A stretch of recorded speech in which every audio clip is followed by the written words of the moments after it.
You're creating a lot of content, aren't you? And what I mean by content are e-courses. They could be the methodology that you use and you've put it into some form of paper or some form of course book or like a booklet that you give to your clients, just something. Or you're creating videos or you're creating how-to guides or something like that. You could be doing so much more also. So all of that is content. All of that is works that is protected by copyright law.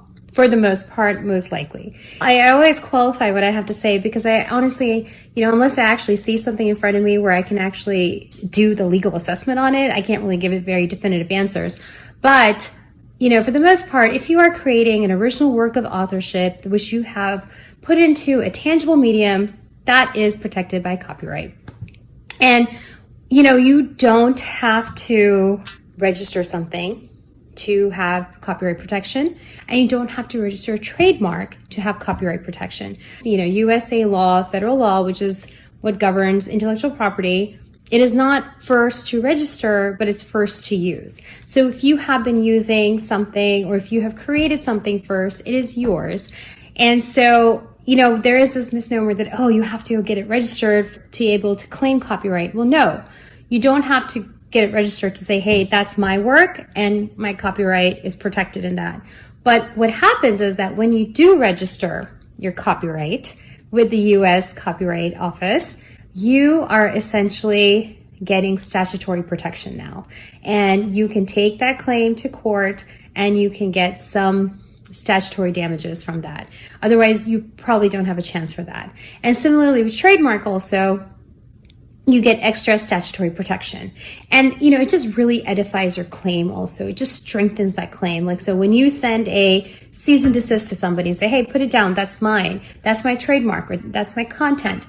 And if you show them that you have a registered copyright or a registered trademark, it just kind of seals the deal. Not that you still can't claim it. I'm not saying that, but what I am saying that it really seals the deal. But, copyright is still easier to register than trademark. Trademark is a process. Trademark is a long process also. It could take up to a year and a half to register.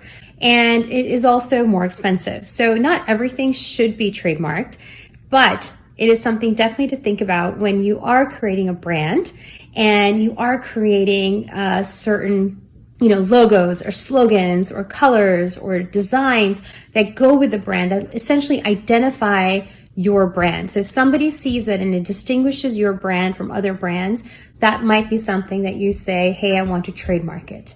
Now say you don't trademark, you don't copyright, but you can still tell the world that this is mine. And, the fact is that they should already know it, but if they don't know it, you can definitely write for copyright, you can put the parenthesis with a C or a circle with a C, and, you can write the year and then the company name. As well as with trademark, you can write a small little TM next to it. And that just kind of really, tells everybody if they're confused and you want to create no confusion that this is protected by intellectual property rights and it is yours and you can claim it. And I just think that, you can claim one by using it, two by putting the copyright symbol or the trademark symbol if you have not registered for the trademark. If you have registered and you have received a registration and a filing for it, then you can actually put a circle with an R, which is like amazing. But, you can still put TM if you want. And then also if somebody is using your trademark and they're not supposed to, and they're using maybe your tagline or they're using your logo or they're using your name, that is clearly, it distinguishes your brand in the industry that you're working in.